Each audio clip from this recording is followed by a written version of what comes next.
mga sismars, welcome back ulit sa ating YouTube channel. So for today's video and content, another camera review na naman tayo ng isang iPhone. And we have here, of course, yung previously natin binlog, mapapansin nyo naman sa suot ko. Brown pa din at hindi pa rin ako nagpapalit. Kasi same time and same day ko lang din finilm ito. Pero hinati ko, of course, para naman, syempre, alam niyo, hindi mahaba yung video natin. So, going back to our topic for today, we have a camera review again sa isang iPhone. And of course, ito yung ating iPhone 11 Pro Max. So, sulit nga ba yung camera ni 11 Pro Max? And marirecommend ko ba siya within this year, 2025? And gano'n nga ba kaganda ang quality ng camera ng ating iPhone 11 Pro Max? So, tara mga sismars, check natin.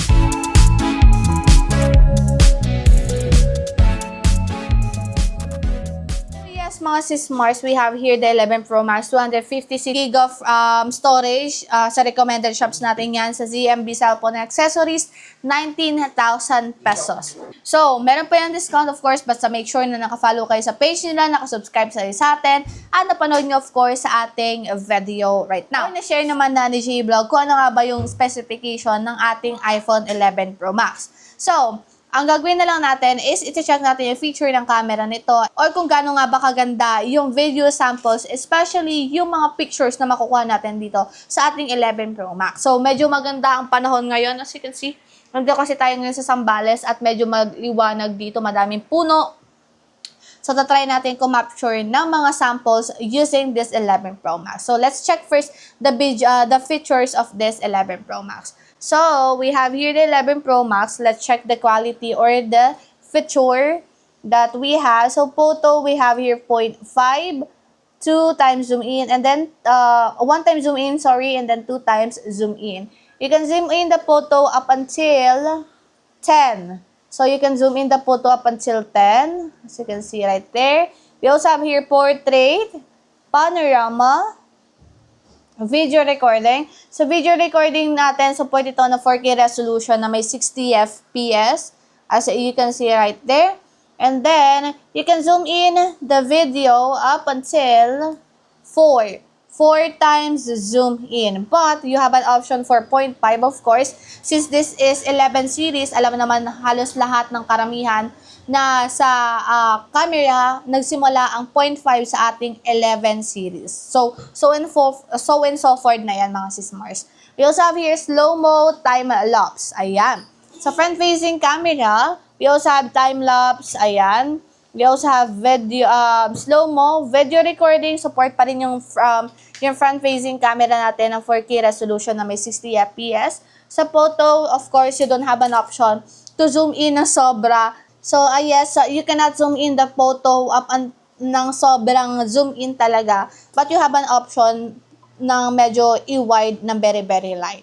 So, we also have here some filters. If by any chance you want na may filter yung inyong mga photos or pictures, ayan, just click this arrow sa upper.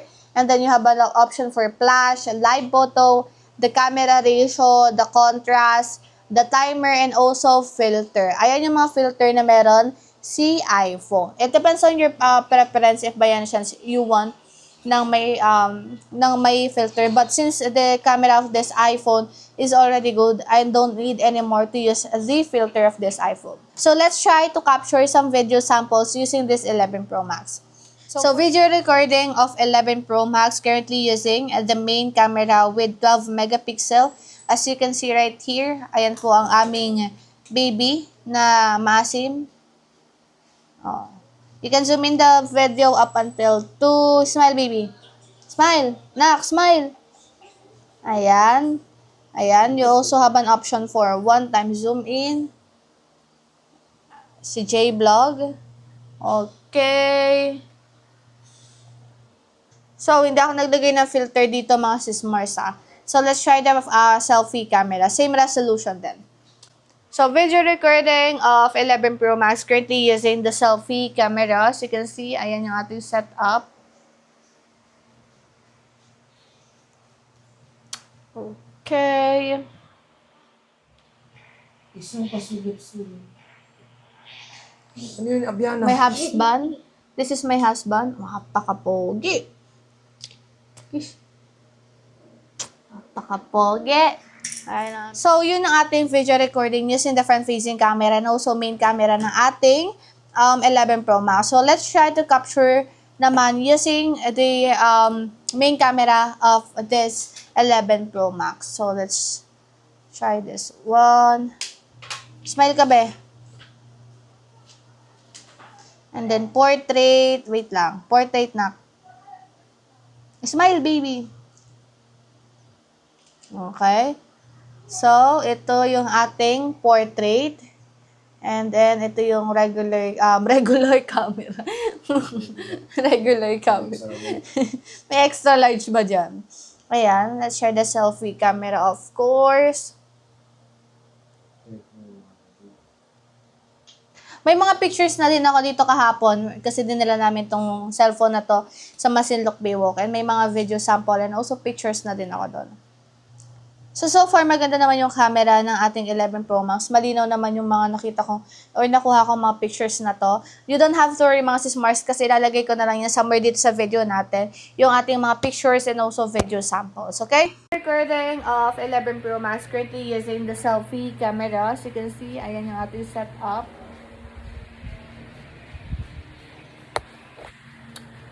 Okay. Pag naka-play na yung video, mga sis Mars, you don't have an option anymore to zoom in or zoom out yung selfie camera, ha? Isang pasulip-sulip. Ano yun, Abiana? My husband. This is my husband. Napaka-pogi. Napaka-pogi. Ayan ang aming husband. Ay, akin lang pala, hindi amin. Video recording of 11 Pro Max currently using the main camera with 12 megapixel. As you can see right here, ayan po ang aming baby na masim. Oh. You can zoom in the video up until to smile, baby. Smile. Nak, smile. Ayan. Ayan. You also have an option for one-time zoom in. Si J Vlog. Okay. Alright. So, yan yung ating video recording using the main camera. So, hindi ako naglagay ng filter.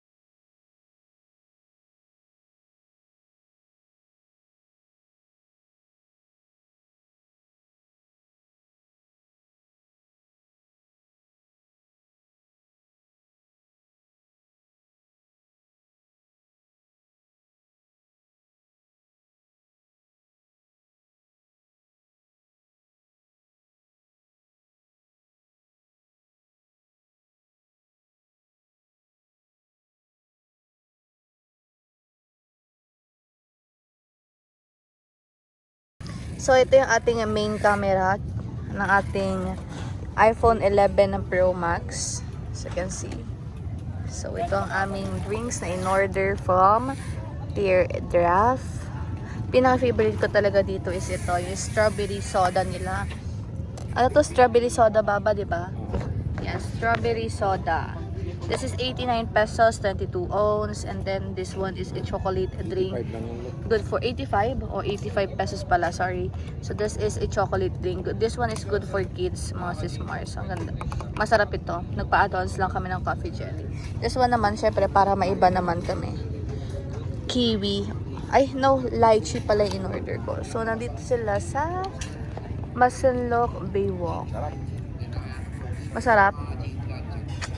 Yan ang aking asawa na hindi pa nag-shave ng kanyang balabas. Nagwo-work. So, ayun yung Teardrop. Dito kami laging tumatambay every time na umuwi kami. Ayan. So, try natin i-zoom in yung video. Okay, 2 times zoom in, 3 times zoom in. So, ayan yung ating Masinloc Power Plant. Yan yung aming Masinloc Power Plant. Okay. So this is 256 gigabytes and ang worth ng ating iPhone right now is 19,000. Again mga sis-Mars, may cashback pa yan. Basta nakasubscribe kayo and of course, nakafollow kayo sa page nila na nasa description box. Okay? So, nandito kami ngayon sa Zambales. As you can see, ayan. Medyo maaraw pa kasi time check. It's 4:50 p.m. So, dito namin napiling mag-work. Since Saturday, uwi na kami. Kaya, kailangan na namin mag-work before umuwi. So, samahan nyo kami mag-food trip here. So, let's go. So, let me go ahead and proceed na my conclusion with this iPhone 11 Pro Max. If ma-recommend ko ba siya sa inyo within this year 2025, especially yung kanyang camera, definitely yes na yes mga sis-Mars. 11 Pro Max camera, 12 megapixel. Alam ko sasabihin niya na 12 megapixel lang yan. Mas matataas yung mga Android ngayon. Meron na mga 108 megapixel, mga ganon, 48 megapixel. Yes, I understand na may mga matataas na version ng camera sa mga Android phone. And alam ko naman na pag-iiwanan na si iPhone kasi nga 12 megapixel. But 12 megapixel sa kanila is actually fine. Napansin nyo, kahit na 12 megapixel yung iPhone na meron, yung 12 megapixel yung lente ng iPhone na meron tayo or camera ng iPhone na meron tayo, the camera or the quality of the pictures, especially the videos that we have, is fine and absolutely good mga sis-Mars. Kasi kung i-apply mo yung 12 megapixel na yan sa other Android phone na may 12 megapixel, if you're going to compare, of course, 12 megapixel ng Android phone between 12 megapixel of iPhone, mas mapapansin mo talaga kung ano yung mga pinagkaiba nila. Kasi sa 12 megapixel ni Android, mapapansin mo medyo blurry na yan. But this iPhone 11 Pro Max na meron 12 megapixel, triple cameras, is actually good. Kasi hindi naman tayo dapat nagbe-base sa 12 megapixel. Kasi meron mga sensors yan si iPhone na mas in-enhance niya, of course, especially sa low light, especially sa mga movements. Madami siyang in-enhance dito, mga sis-Mars. Kaya hindi lang siya 12 megapixel kung tutuusin. And sa selfie camera naman nito, mga sis-Mars, na 12 megapixel din, wala din naman ako masabi kasi, again, na-try naman na namin to.